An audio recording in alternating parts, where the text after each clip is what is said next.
नमस्कार, मैं हूं मृगांक प्रभाकर और आप देख रहे हैं हमारे साथ भारत का बजट। 1 फरवरी को देश की वित्त मंत्री देश की आय और खर्चे का एक लेखा जोखा बजट के रूप में पेश करेंगी। ये बजट काफी अहम रहने वाला है।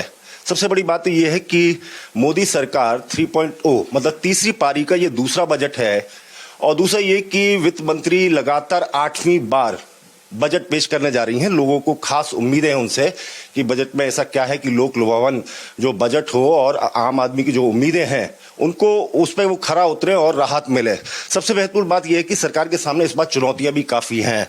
पहली तो ये कि जीडीपी के जो आंकड़े आरबीआई ने दिए थे और उसके बाद जो सरकारी आंकड़े आए, निश्चित रूप से वो सरकार के लिए एक परेशानी का सबब हो सकता है।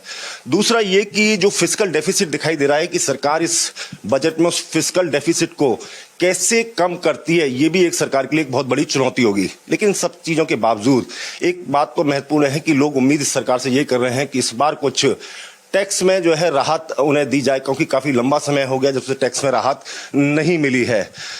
क्या बजट में महंगा होगा, क्या सस्ता होगा, किन सेक्टरों के अंदर सरकार निवेश करेगी ताकि जो है वो विकास की जो पटरी है वो वापस लौट सके, सब चीजों में बात करने के लिए हमारे साथ एक देश के चुनिंदा फाइनेंशियल एक्सपर्ट्स का एक पैनल हमारे साथ मौजूद रहेगा, जिनसे हम बारीकी जानेंगे कि बजट में क्या क्या संभावना है।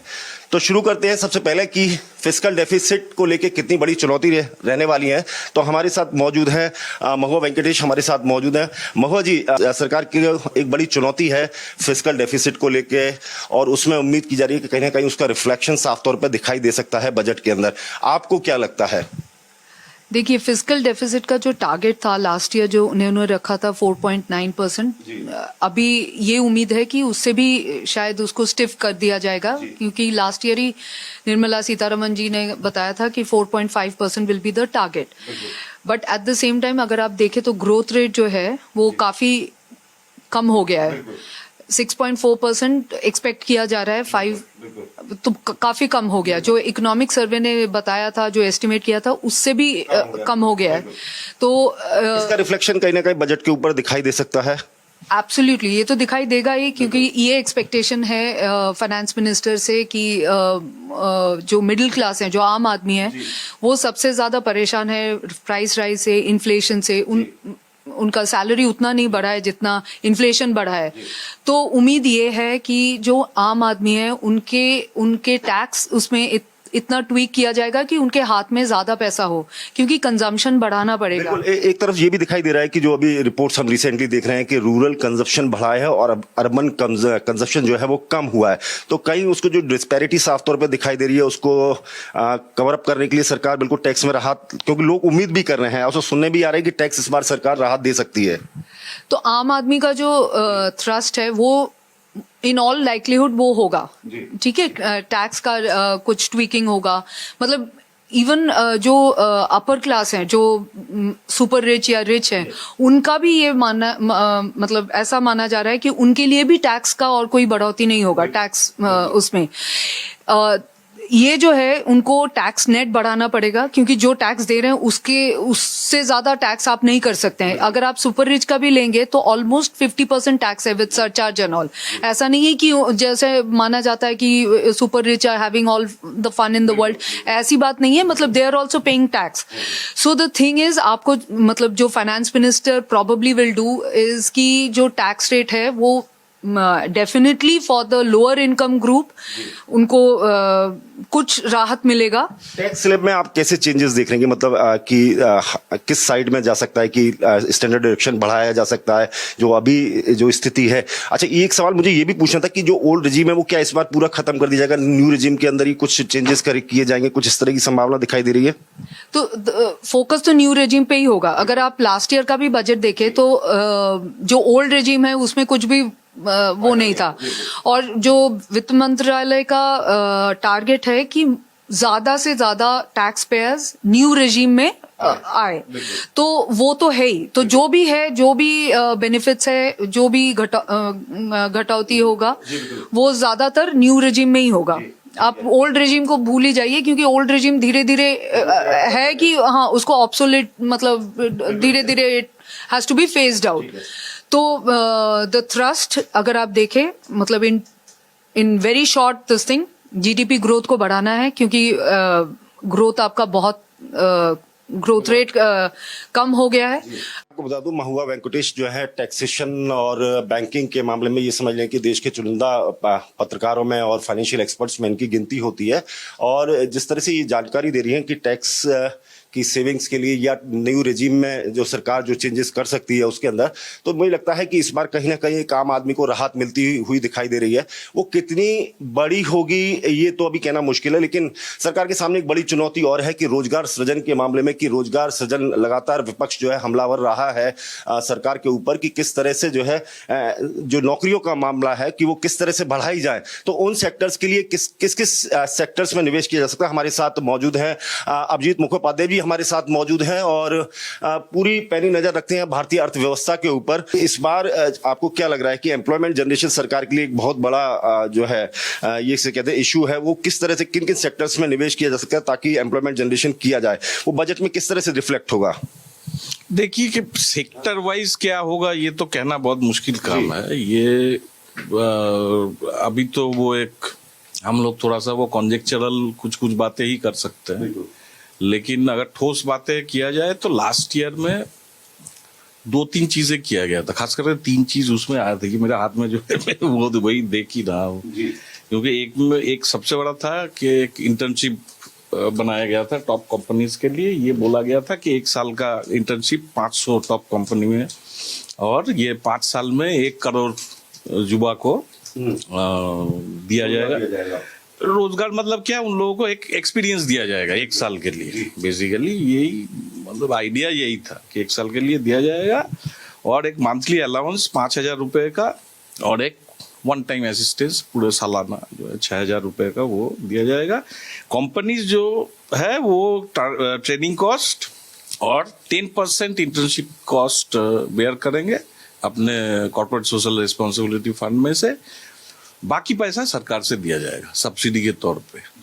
लेकिन वही मैं जो है पिछले 2-3 दिन से ढूंढ रहा हूँ, लेकिन इसका अभी तक ठोस कुछ आया नहीं है। खाली एक खबर मुझे कहीं पे दिखा है कि ये माना गया था, ये भी खबर है, ये कोई मतलब सरकारी कोई नोटिफिकेशन से मुझे नहीं मिला, लेकिन एक न्यूज़पेपर में ही जो खबर मिला था कि दिसंबर से ये शुरू होगा, और जनवरी तक में नॉट जनवरी, मार्च तक ये पहला जो है पायलट प्रोजेक्ट चलेगा।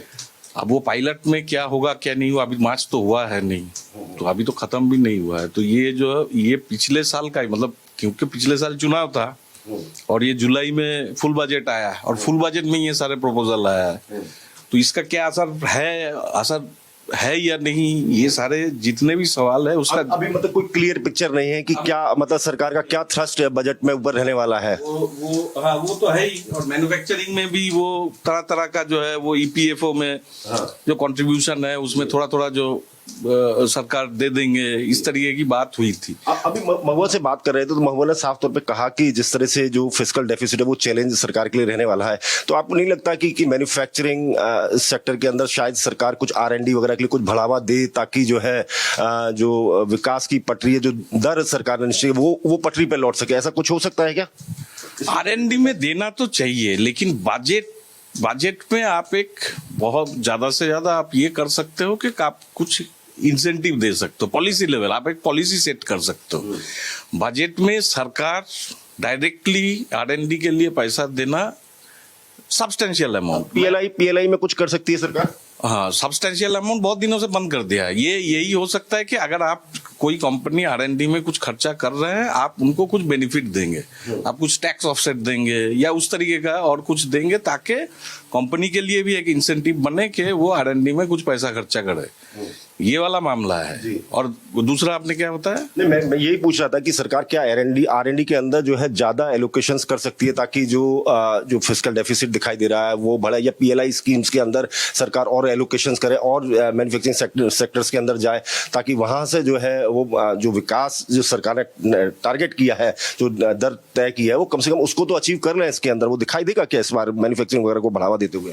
दोनों को एक जगह करना जो है वो ठीक नहीं रहेगा, क्योंकि आप R&D एक चीज है और PLI और एक चीज है, क्योंकि दोनों जगह आप जहां से ये बात कह रहे हो मुझे समझ में आ रहा है, क्योंकि मैन्युफैक्चरिंग ग्रोथ आपका स्लो डाउन किया है, जो हम लोग फर्स्ट एडवांस एस्टीमेट में भी देखे हैं कि मैन्युफैक्चरिंग का ग्रोथ काफी स्लो डाउन किया है। मैन्युफैक्चरिंग हम लोगों का प्रॉब्लम रहा है, खाली ये पिछले 10-12 साल से भी नहीं है, उससे पहले से ही हम लोगों के शुरू से ही जो है मैन्युफैक्चरिंग को लेके प्रॉब्लम है। और उसमें अभी तक मामला ऐसे चल रहा था कि सरकार कैपिटल एक्सपेंडिचर डाल रहा था और ज्यादातर इंफ्रास्ट्रक्चर में, जैसे रोड हो गया, पोर्ट हो गया, और भी इस तरीके के जो जितने भी जो आप इंफ्रास्ट्रक्चर सेक्टर है उसमें आप सरकार पैसा डाल के, खाली सेंट्रल गवर्नमेंट नहीं, स्टेट गवर्नमेंट का भी पैसा उसमें लगता है, तो वो दोनों मिला के एक सब्सटेंशियल अमाउंट पिछले 4-5 साल से जो है उसमें जा रहा है। तो इसमें बढ़ोतरी हो सकता है, ये आशा के साथ। मैं आपके पास लौटता हूँ, महुआ से एक सवाल कर लेता हूँ। महुआ, आप एक बात बताइए कि जिस तरह से मैं अभिजीता से बात कर रहा था कि मैन्युफैक्चरिंग में सरकार जो है विशेष इस बार कुछ जो है स्कीम्स में बढ़ोतरी कर सकती है या कुछ कर सकती है, क्योंकि अभी तक मुझे लगता है कि PLI स्कीम्स कुछ सेक्टर्स के लिए ही शायद है, और बिल्कुल, और नीचे जो है साफ तौर पर मैन्युफैक्चरिंग का स्लो डाउन साफ तौर पर दिखाई दे रहा है। तो आपको लगता है कि सरकार और सेक्टर्स इंक्लूड कर सकती है मैन्युफैक्चरिंग के अंदर, क्योंकि मैन्युफैक्चरिंग में अगर बढ़ावा देती है तो सरकार रोजगार सृजन भी होगा, एम्प्लॉयमेंट जनरेशन भी होगा। तो लगता है कि बजट में साफ तौर पर दिखाई देगा कि R&D के लिए भी पैसा का एलोकेशन किया जाए और उसके अंदर भी एलोकेशन किया जाए, मैन्युफैक्चरिंग में कुछ स्कीम्स बढ़ाए। आपको लगता है ऐसा? सो मैन्युफैक्चरिंग के लिए तो बढ़ोतरी देने का संभावना है। PLI में और सेक्टर्स भी शायद इंक्लूड किया जाएगा। ये बहुत दिन का डिमांड है इंडस्ट्री का कि अभी 14 सेक्टर्स है PLI के अंडर, कि वो नंबर ऑफ सेक्टर्स को बढ़ाया जा सकता है PLI के अंदर। बट आपको ये भी कंसिडर करना पड़ेगा कि PLI में 14 सेक्टर है, लेकिन ऑल 14 सेक्टर्स अच्छा नहीं कर रहा है। तो जो सेक्टर्स का जो चैलेंजेस है, काफी सेक्टर्स के काफी सारे चैलेंज, इलेक्ट्रॉनिक्स में काफी अच्छा हो रहा है वो भी अगर आप देखेंगे, मोबाइल फोन्स का अगर देखेंगे, जो सरकार कहते हैं कि मोबाइल फोन प्रोडक्शन, वो हम ज्यादातर असेंबल कर रहे हैं, प्रोडक्शन अभी भी नहीं। कि असेंबली हमारे यहाँ हो रही है, फुल प्रोडक्ट जो है पूरा तैयार होकर नहीं आता। ग्लोबल जो वैल्यू चेन है उसमें कहीं ना कहीं हम सरकार उसमें R&D में पैसा इन्वेस्ट करे ताकि वो पूरा का पूरा असेंबली यहाँ हो जाए। बिल्कुल। तो आप अगर देखेंगे, जैसे मैंने कहा कि असेंबल हो रहा है, तो उसको प्रोडक्शन पे करना पड़ेगा, प्रोडक्शन बूस्ट करना पड़ेगा। और आप अगर अभी का देखें, ट्रम्प सरकार अभी आया है, तो टैरिफ वॉर ऑलरेडी शुरू हो गया है। वो टैरिफ कॉन्स्टेंटली बोल रहे हैं कि टैरिफ बढ़ाएंगे। तो इंडिया को इसको एक दिमाग में रखना पड़ेगा कि टैरिफ वॉर होगा, तो आपको अपना जो मैन्युफैक्चरिंग है उसको बूस्ट करना पड़ेगा, अपना कंजम्पशन बढ़ाना पड़ेगा। और ये जो आपने कहा कि मैन्युफैक्चरिंग को फोकस किया जाएगा, वो और भी करना पड़ेगा। जैसे आपने कहा कि एम्प्लॉयमेंट बढ़ेगा, और अगर आप देखेंगे इन्वेस्टमेंट टू GDP जो है वो बढ़ नहीं रहा है, मतलब इन्वेस्टमेंट हो नहीं रहा है, मतलब कंपनीज पैसा पार्क नहीं कर रहे हैं, इन्वेस्ट नहीं कर रहे हैं। अगर आप इन्वेस्टमेंट पूरा देखें तो अभी भी द मेजॉरिटी गवर्नमेंट, मतलब सरकार का खर्चा है, सरकार का एक्सपेंडिचर है। प्राइवेट सेक्टर का जो इन्वेस्टमेंट है वो अभी बहुत वीक है, अभी भी वीक है, डिस्पाइट इतने सारे जो इंसेंटिव्स दिए जा रहे हैं, उसके बावजूद प्राइवेट सेक्टर जो है वो इन्वेस्ट नहीं कर रहा है।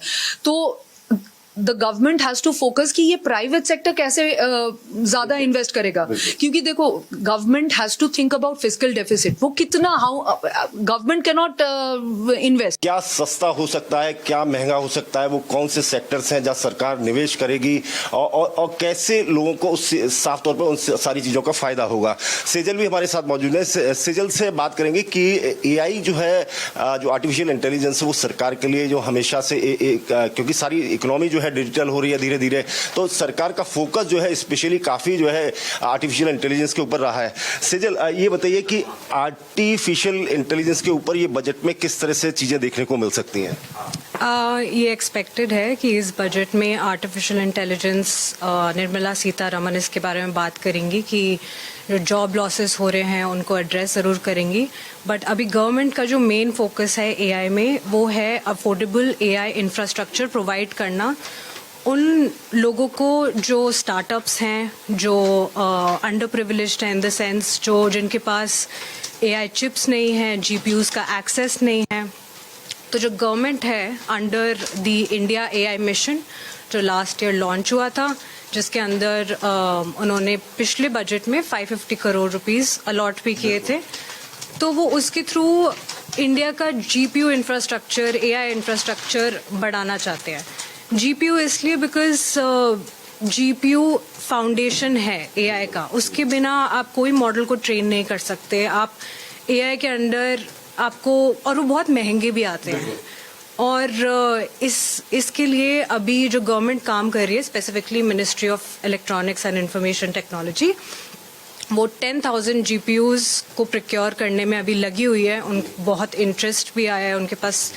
जो उन्होंने टेंडर निकाला था उसमें 20,000 जीपीयूज़ का उनके पास। मेरे एक सवाल ये है कि कहा जाता है कि आर्टिफिशियल इंटेलिजेंस के आने से कहीं ना कहीं जो एम्प्लॉयमेंट है वो कम हो जाएगा, वो ज्यादा लोगों का काम कर लेगा, ऐसे एक आम आदमी की धारणा है।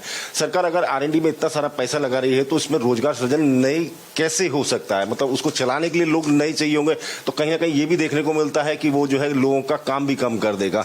आपको कैसे लग रहा है, कैसे आम आदमी को उस बजट से साफ तौर पर फायदा मिले कि सरकार इतना पैसा R&D में मान लीजिए AI में खर्च कर रही है, तो आम आदमी को उसका लाभ किस तरह से दिखाई दे रहा है?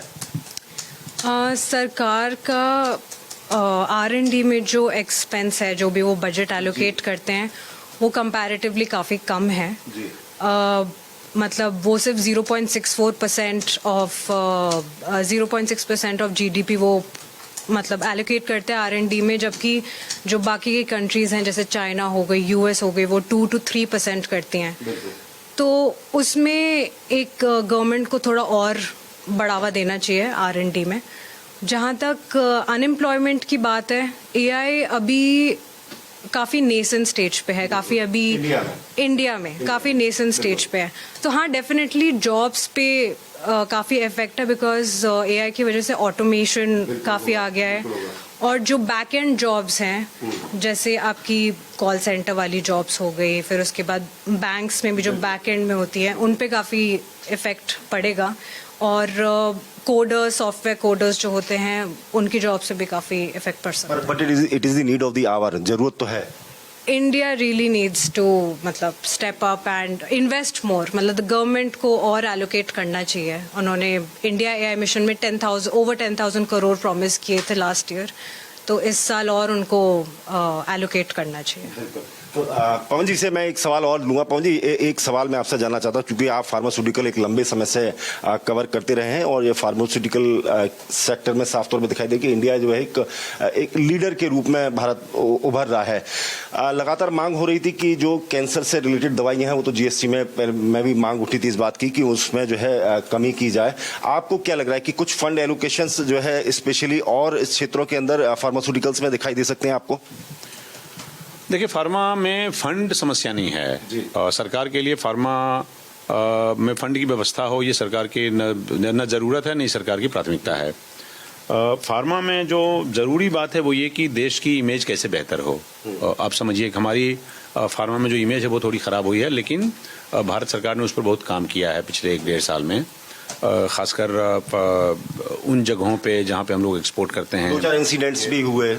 तो एक तो हमारी इमेज की समस्या है, लेकिन अभी कुछ बेसिक फार्मा जो मेडिसिन हैं उसको, जैसे US में जिस तरह से रिकॉग्निशन मिला, जिस तरह से लाइसेंस मिला, वो मेरे ख्याल से थोड़ा सा सरकार के लिए एनकरेज करने वाला है। तो एक तो ये है जिस पे सरकार को काम करने की ज़रूरत है। दूसरी ज़रूरत ये है कि कैसे जो इंग्रेडिएंट्स हम लोग मंगाते हैं, जिसको अंग्रेजी में बल्क ड्रग बोलते हैं, और वो ज़्यादातर चाइना से देखने को मिलते हैं, जिसको बोलते हैं कायदे से, वो हम लोग चाइना से मंगाते हैं। उस पे निर्भरता कम करना भारत सरकार की प्रायोरिटी पे है।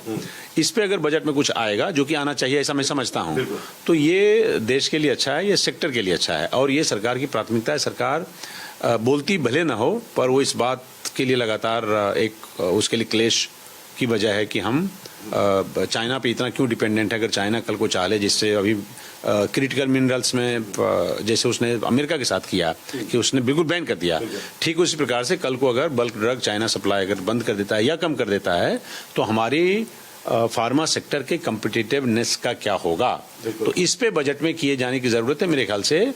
जो उम्मीद है कुछ फार्मा डिपार्टमेंट और फार्मा के जो कंपनियां जिसके साथ फाइनेंस मिनिस्ट्री के ऑफिशियल्स की मुलाकात हुई, खासकर रेवेन्यू के मामले में, खासकर जो इकोनॉमिक अफेयर सेक्रेटरी के साथ, उसमें इस पे जोर दिया गया कि साहब हमें हमारे सेक्टर के लिए कुछ किया जाना चाहिए। लेकिन ये काम देखिए फाइनेंस मिनिस्ट्री का है, कायदे से आप देखिएगा तो पर मोटे मोटी पॉलिसी ड्राइव करती है सरकार बजट में। फार्मा एक इम्पोर्टेंट सेक्टर, तो मैं ये समझता हूँ कि उस पर क्लैरिटी कुछ आएगी, उस पर सरकार के पास कुछ ऐसा है जिससे फार्मा सेक्टर में कम्पिटिटिवनेस बेहतर होगा। बिल्कुल, देखिए इसमें एक और विषय साफ तौर पर रहने वाला है, जो जैसे फिस्कल डेफिसिट के बारे में हमने चर्चा की, लगातार की ग्रोथ रेट के बारे में चर्चा की। रुपया वर्सेस डॉलर लगातार रुपये में जो है गिरावट देखी जा रही है, और मुझे लगता है कि ये भी कहीं ना कहीं सरकार की जो है चिंता का सबब हो सकता है। इस पर भी महुआ से समझ लेते हैं, क्योंकि महुआ पूरा कोर जो बैंकिंग है और जो सारी चीज़ें वो बहुत बेहतर तरीके से समझा सकती हैं। महुआ, कहीं ना कहीं ये रुपया वर्सेस डॉलर, रुपए में लगातार गिरावट देखी जा रही है, और जो डिजिटल पेमेंट्स के मोड हैं, मैं एक समग्र रूप से एक सवाल आपसे पूछ रहा हूँ। पहले तो चलिए रुपया वर्सेस डॉलर में पूछें कि आपको क्या लगता है कि सरकार क्या कर सकती है इसके लिए? रुपए वर्सेस डॉलर जो है ये आरबीआई का डोमेन है। प्रैक्टिकली गवर्नमेंट बहुत काम कर सकता है। हाँ, वो रुपए को बूस्ट करना या रुपए का क्या वैल्यू होगा अगेंस्ट डॉलर, ये टिपिकली आरबीआई के डोमेन में पड़ता है। बट ये है कि रुपए काफी डॉलर के अगेंस्ट वो गिर गया है, एंड हमें कैसे इम्पैक्ट करेगा इफ द रुपी। हाँ, ये है कि जब रुपी फॉल करता है तो आपका जो बजटरी जो बिगड़ता है ना, आपका जो जीडीपी ग्रोथ, एवरीथिंग जो पहले 1 रुपए का खरीदते थे आप, बिल्कुल। और हमारे लिए ये क्यों इतना महत्वपूर्ण है, इसलिए क्योंकि हम ऑयल 80% ऑयल जो है, मोर देन 80% हम अभी भी इंपोर्ट करते हैं। तो अगर हमारा रुपी घट जाएगा डॉलर के अगेंस्ट, तो हमारा ऑयल इंपोर्ट का जो दाम है, एक मेजर चंक जो है फॉरेन करेंसी जहां पे जाता है, वो ऑयल इंपोर्ट्स के लिए है, वो बढ़ जाएगा, काफी हद तक वो बढ़ जाएगा। और आप जब बजट का जो पूरा मैथमेटिक्स जो होता है, इट इज फोकस्ड ऑन एक जो रुपी को किस पे आप पेग करेंगे। अगर इतना ऊपर नीचे होगा या अगर फर्दर गिरता है, हाँ बिल्कुल, हाँ, तो आपका पूरा मैथ बिगड़ सकता है। तो एक सवाल और मैं आपसे पूछना चाह रहा था, क्योंकि मैं करेंसी की बात कर रहा था। क्रिप्टो करेंसी को लेकर लगातार बातचीत होती रहती है, क्योंकि मुझे लगता है कि वो न्यू मोड ऑफ पेमेंट साफ तौर पर दिखाई दे रहा है उसका। और दूसरा ये भी दिखाई दे रहा है कि सरकार ने पिछली जो सोर्सेज ऑफ इनकम में जिसमें कहूँगा शामिल करूँगा कि बैटिंग साइट्स के ऊपर भी पिछली बार सरकार ने बोला था, तो मुझे लगता है कि एक मेजर अमाउंट बढ़ाया भी था। तो मैं इसी के लेके आपसे जानना चाह रहा था कि क्रिप्टो करेंसी और बैटिंग साइट्स को भी लेके कुछ नए रूल्स एंड रेगुलेशंस या कुछ चीजें इस तरह की बजट में इस बार दिखाई दे सकती हैं। क्रिप्टो करेंसी लेके जो है, अभी भी हम रिकग्नाइज करते नहीं है क्रिप्टो करेंसी, लेकिन ट्रांजैक्शंस हो रहे हैं। तो अगर आप पिछले कई बजट्स देखेंगे तो उसमें कैसे टैक्स किया जा सकता है क्रिप्टो करेंसी को, उसका काफी कुछ हद तक बताया गया है। बट ये है कि हमारे लिए या आरबीआई के लिए crypto currency is a no, लेकिन ट्रांजैक्शन हो रहा है तो बेस्ट इज कि आप इसको लीगल फ्रेमवर्क अगर नहीं करेंगे तो आप ही का नुकसान है। और आप अभी जो है, जो रेवेन्यू हो रहा है, गवर्नमेंट का जो रेवेन्यू है, वो डिसइन्वेस्टमेंट आपका बंद हो गया। इंटरेस्ट, डिविडेंड, इसी में से जो नॉन जो टैक्स रेवेन्यू का होता है, एक तो आपका टैक्स, इनकम टैक्स हो गया, corporate tax, GST, the tax revenue. मैं ये जानना चाह रहा था कि सरकार कुछ इसमें बजट में इसके ऊपर कुछ घोषणा क्रिप्टो करेंसी या बैटिंग साइट, जैसे पिछली बार देखिए बैटिंग साइट लास्ट टाइम किए थे, ठीक है, इस बार भी क्रिप्टो ट्वीकिंग कर सकते हैं, बट उसको एक प्रॉपर ढंग से आपको डील करना पड़ेगा, उसका एक प्रॉपर पॉलिसी निकालना पड़ेगा। सिर्फ इधर टैक्स करेंगे उधर टैक्स करेंगे, crypto currency has to be recognised. बिल्कुल सही है। दूसरा विषय साफ तौर पे ये है कि हमने इतनी सारी बातें की हैं, इसमें एक महत्वपूर्ण विषय ये है कि आम आदमी को क्या राहत मिल सकती है, क्या सस्ता होने वाला है, क्या महंगा होने वाला है। अब जी से जान लेते हैं। दादा ये बताइए कि लोग तो सिर्फ ये जानना चाह रहे हैं, उन्हें हमारे प्रोग्राम्स में इतना ही जानना है कि उनके लिए क्या सस्ता होने वाला है, क्या महंगा होने वाला है।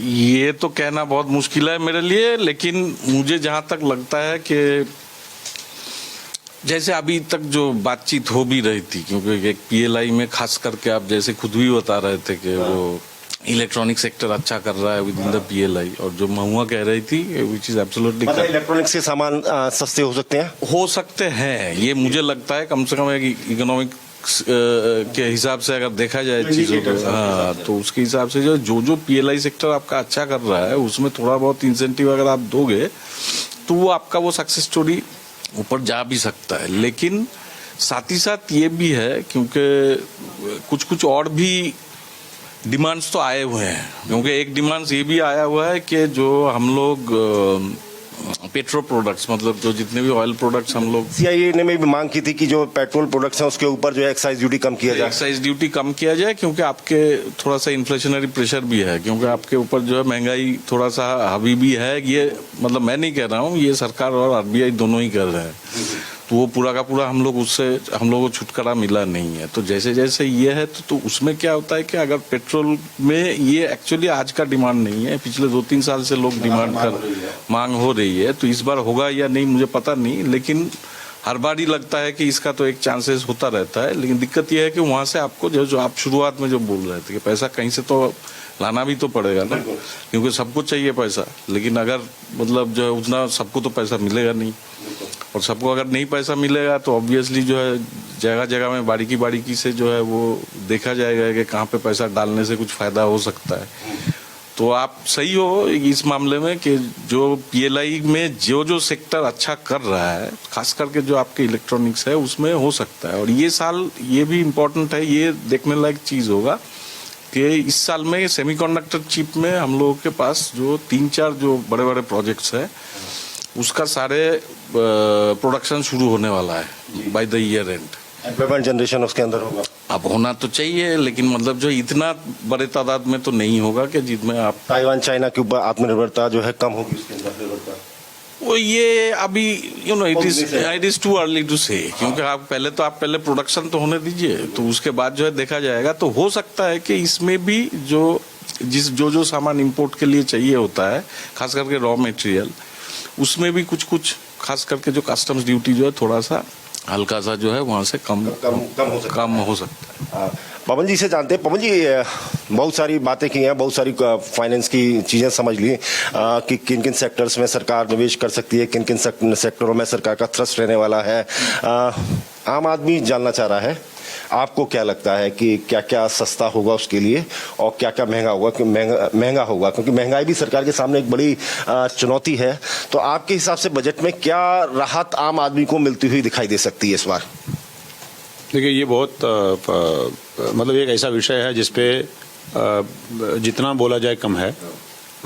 मैं कुछ इलेक्ट्रॉनिक आइटम्स के प्राइसेस कम होते हुए देखना चाहता हूँ, जिसपे शायद सरकार चाहे तो टैक्सेस से जो इम्पोर्टेड खासकर जो आइटम्स हैं और ऐसे आइटम्स जो बहुत बारीक हैं, क्योंकि असेंबलिंग में वो बड़े काम आते हैं। मैं आपकी बात से सहमत हूँ कि कुछ ऐसा होता है, मैं ये भी जानना चाह रहा हूँ कि आदमी की जेब में अगर पैसा होगा तभी तो इलेक्ट्रॉनिक्स आइटम खरीदेगा। तो सबसे बड़ी आपको लगता है क्या क्या राहत इनकम टैक्स लेवल पे दिखाई दे सकती है कि उसमें कि शायद सरकार कुछ पैसा लोगों की जेब में छोड़े ताकि जो अर्बन कंजप्शन है वो बढ़े? नहीं तो पर सरकार पैसा एक तरह से देती है तो दूसरी तरफ से ले लेती है। देखिए, अब आप चैलेंज समझिए, सरकार को बैलेंस करना है।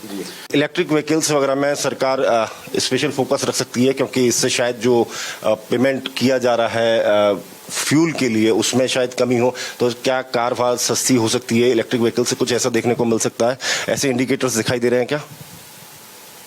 देखिए, एक बात समझिए, अभी हम ना क्या है कि हम ज़्यादा बात करते हैं इलेक्ट्रिक व्हीकल्स के बारे में, चाहे आप 4 व्हीलर्स की बात करिए या किसी और चीज़ की बात करिए। तो बेसिकली ना 4 व्हीलर्स में एक्चुअली हमारे पास कैपेसिटी नहीं है। दुनिया भर की चीज़ें हम लोग एक्सपोर्ट करते हैं, फिर उसके बाद उसको असेंबलिंग करके फिर व्हीकल्स तैयार करते हैं। तो ये जो सरकार कंफ्यूजन में भी है। अभी तक आप देखिएगा जो इलेक्ट्रिक व्हीकल्स की बिक्री है उसमें आप एक बार सरकार को स्कीम देती है, फिर उसके बाद उस स्कीम को स्टॉल कर देती है। फिर तो ये ना ये इस पे मेरा ही मानना है कि सरकार अभी तक कोई फर्म ओपिनियन सरकार के पास नहीं है, कोई फर्म विजन नहीं है, व्यूज नहीं है सरकार के। तो इस पे ना अभी आने वाले टाइम में हाँ अभी बहुत हमारा देखिए इलेक्ट्रिक व्हीकल्स में मेरा ही मानना है कि चाइना के अलावा कोई और कमाल नहीं कर रहा है, राइट। तो हमें अभी चाइना के आसपास पहुंचने में अगर इस रफ्तार से चले तो भी 10 साल लग जाएंगे। तो हम उस लेवल पे पहुंचने में हमें वक्त लगेगा। हमें ये देखने की जरूरत है कि कैसे इसको बढ़ाएंगे। तो कैसे बढ़ाएंगे, तो आप ऑलरेडी इलेक्ट्रिक व्हीकल्स पे 10 तरह के टैक्स छूट हैं। तो उसमें कोई बहुत ज्यादा अभी गुंजाइश में देख नहीं रहा हूँ। उसको पॉलिसी ट्वीक करके आप सरकार का एक एजेंडा तो यही रहता है ना कि ग्रीन एनर्जी हो, तो ग्रीन एनर्जी के लिए और पोल्यूशन कम हो। तो उम्मीद यही कर रहे थे कि इस बार शायद ऐसा हो, सोलर पैनल्स में कहीं ना कहीं सरकार और सब्सिडी दे ताकि लोग जो है अपने खुद ही इन सेक्टर्स के अंदर खुद जो है अपने घर पे लगा सकें और से ग्रीन एनर्जी वगैरह में। सोलर एनर्जी की समस्या वो नहीं है। सोलर एनर्जी की समस्या यह है कि हम मंगाते बाहर से हैं, फिर हम चाइना का नाम लेंगे तो फिर आप गुस्सा हो जाएंगे। फिर चाइना हम मंगाते हैं, चाइना उसके सोलर पैनल उसके छोटी छोटी चीज पार्ट से हम लोग चाइना से बहुत भारी मात्रा में मंगाते हैं और बहुत महंगा मंगाते हैं। तो हमारे लिए चैलेंजिंग वो है, उसको आप कम करिए तो उसकी मैन्युफैक्चरिंग करिए। आप तो मैन्युफैक्चरिंग करेंगे तो मैन्युफैक्चरिंग आज प्लान करेंगे तो कल तो मैन्युफैक्चरिंग नहीं होगा। मैन्युफैक्चरिंग में आप लगाइए कम से कम ग्राउंड पे आते आते 3 से 5 साल का वक्त लगता है। मिनिमम 3 साल चाहिए तो चाहिए। बहुत तेजी से करेंगे तो 2.5 साल में कर लेंगे, पर ऐसा कभी किसी चीज़ में हमने देखा नहीं यहाँ पे। तो जो आपको सस्टेनेबिलिटी और ग्रीन एनर्जी पे बात करते हैं और खासकर जब सौर ऊर्जा के बारे में बात करते हैं तो इम्पोर्टेड जो पार्ट पुर्जे हम लोग इस्तेमाल कर रहे हैं वो एक मेजर चैलेंज है। तो सरकार राहत कैसे मिटिगेट करेंगे ये सोचिए। तो सरकार राहत कम देगी और जो है ज्यादा आपसे ले लेगी। क्या गोल्ड पे लग रहा है कि सस्ता होगा या महंगा होगा? गोल्ड इंपोर्ट ड्यूटी कुछ कम होगी? देखिए घर में महिलाएं हैं, उन्हें गोल्ड चाहिए। मैं आपको ये कहूँगा कि जब ये बेसिकली सरकार जूझना चाहती थी कि हमें गोल्ड में स्मगलिंग में जो बांग्लादेश और म्यांमार के रास्ते होता है उससे जूझने के कई उपायों में से ये था कि ड्यूटी कम कर दीजिए 15% से मेरे ख्याल से 6% पे। अभी सरकार जो आकलन कर रही है उस आकलन के लिए 6 महीना पर्याप्त नहीं है, जो मैं समझता हूँ। लोग कह रहे हैं, आपके जैसे ज्ञानी लोग कहते हैं कि साहब इस बजट में ऐसे प्रावधान हैं आ सकते हैं कि गोल्ड पे ड्यूटी बढ़ा सकती है। और जो गोल्ड में ज्यादा लोगों ने खरीद की उसका एक रीजन ये भी था कि कहीं ऐसा हो कि सरकार बढ़ा भी सकती। पर मुझे लगता है कि सरकार जिस थर्मामीटर का इस्तेमाल करके ये प्रावधान लाई थी वो उसकी मियाद पूरी नहीं हुई है। तो लिहाजा मुझे लगता है कि अगर सरकार करेगी, देखिए ये तो सरकार एक सर्कुलर से भी कर सकती है। इसके लिए बजट में कोई बहुत बड़ा अनाउंसमेंट किया जाए ऐसा मतलब कोई जरूरी नहीं है। तो मेरा ये मानना है कि गोल्ड पे सरकार अभी थोड़ा थांबा चलेगी। और अगर अभी जब तक सरकार के पास आइडिया ना रहेगा, जब तक सरकार की गिनती पूरी ना हो जाए।